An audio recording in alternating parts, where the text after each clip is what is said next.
In the early 2000s, the Avengers were barely an afterthought. Yeah, there was the TV series in the 90s, but your mom didn't know who Tony Stark was. Hulk was popular during that time, but Ant-Man, Nick Fury, Captain America, Marvel was coming out of a decade that brought them incredible highs and disparaging lows. Having sold off the movie rights to their characters across different film studios, Marvel was intent on generating cash flow for their flagging comic book line. Their efforts were in the form of the Ultimate line, a modern-day retelling of classic superheroes taking place in a parallel universe quite similar to ours. Did this endeavor work? Some would say yes, many would disagree. But I always enjoyed the idea of grim, dark, modern twists to classics and thoroughly enjoyed what Marvel tried to do here with their IP. It was the turn of the century. You'd have to have been there to truly understand how mega this was. Aside from a few runs like Ultimate Spider-Man, the 1610 universe made things into a bigger mess than what it had set out to clean up initially.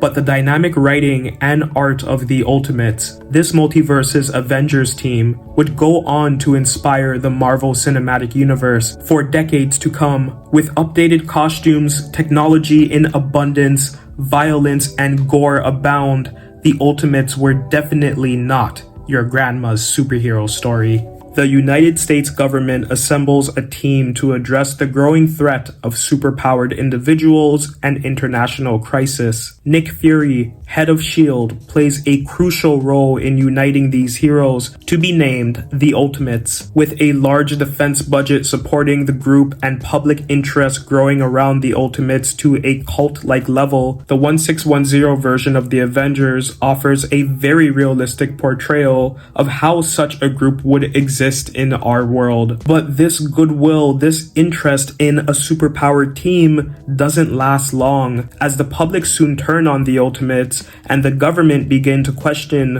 why such an expensive endeavor is necessary when there are hardly any superpowered threats to fight. It's from this point forward does the Ultimate start to establish itself as a separate identity from the 616 Avengers team.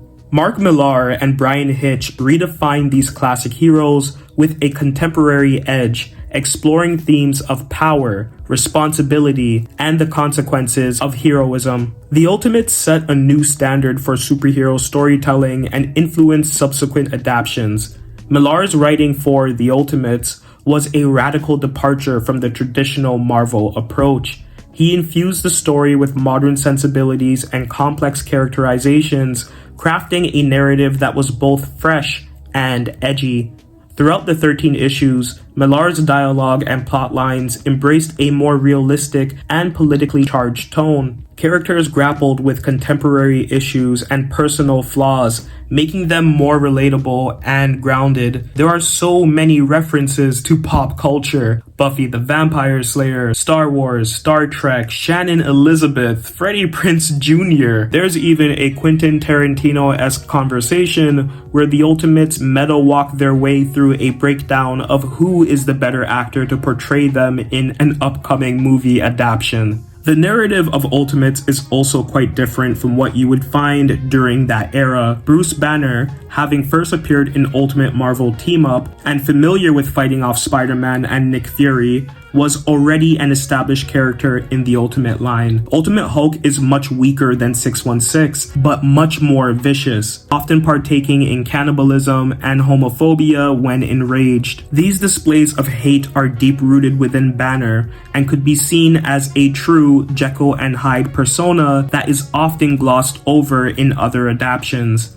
Banner, for as smart as he is selfish and short-sighted. His goal to win back over Betty Ross, his ex-girlfriend, fails horribly, and his plan to gain some good points for the Ultimates initiative is also disastrous, nearly tanking an entire city yet again. Millar also dives deep into the psyche and relationships of other characters. Giant Man, Hank Pym, known for being an abuser in earlier runs, almost kills his wife, Janet, known as the Wasp. It was interesting having these two on the team and seeing how developed of a character Janet becomes throughout this run. And also how weak, sniveling, and pathetic Hank is. Yeah, this was a great touch. Hank shows off his Giant Man / Ant-Man abilities, and yeah, that was really cool. I like that we were able to see that he wasn't just a useless character, he had significant power and versatility. But again, adding to the realism of the Ultimate line, he gets his ass knocked out quickly and embarrassingly, which haunts him throughout this run and all the sequels. Tony Stark is written in the same vein as his 616 counterpart, but a lot more snarky and womanizing than prior. Steve Rogers is a dyed-in-the-wool American and also a complete bro. Absolutely love his portrayal here. That being said, Millar definitely has a few cruel bones in him. I love his writing so much, but I was a bit shocked by how mean-spirited most of the comic was. You'll often hear people say that the Ultimate line was full of assholes. Yeah, that's accurate. Everyone is so fucking mean and they don't really like one another at all. Very much in step with 90s / early 2000s media. Bryan Hitch's artwork brought a cinematic quality to the Ultimates. His detailed, expansive panels and dynamic layouts elevated the superhero genre, presenting a visually stunning experience that was unprecedented for its time. Hitch's realistic style and epic scope of visual storytelling created a more immersive and dramatic world. His attention to detail and use of perspective helped define the look of the Ultimate Universe. It's often said in comic circles, but probably not appreciated as much as it should be. Ultimates introduced a cinematic touch to the comic mainstream, one which carries on till today. Hitch's widescreen work would stand the test of time, and even with new renditions of the Ultimate line in recent years, his work on Ultimates 1 still stands out as an incredible run of high technique and visual mastery of storytelling. The back half of the Ultimates puts these creators' best abilities up front on each and every single page. The Chitauri are the vicious, capable villains to close out the first book, and the warscape that's presented here makes for an epic read. Black Widow, Nick Fury, Wasp, and the Incest Twins play a larger role in the defeat of their enemy this time around, all the while providing us with great banter and sharp quips that would infiltrate pop culture.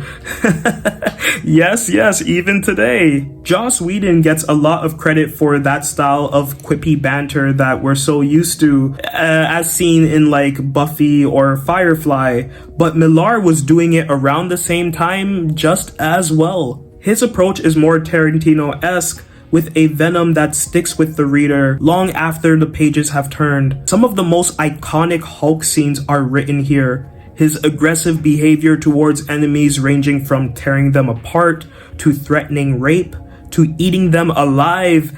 Not sure if you could get away with that nowadays, but it was very fitting at the time and in line with what the character should have always been. The battlefield isn't nice, and the people who win these wars are far from what we would consider the good guys. The Ultimates not only redefined the Marvel Universe, but also influenced a generation of comic book storytelling. Its success paved the way for future reboots and adaptations, leaving a lasting legacy in the world of comics.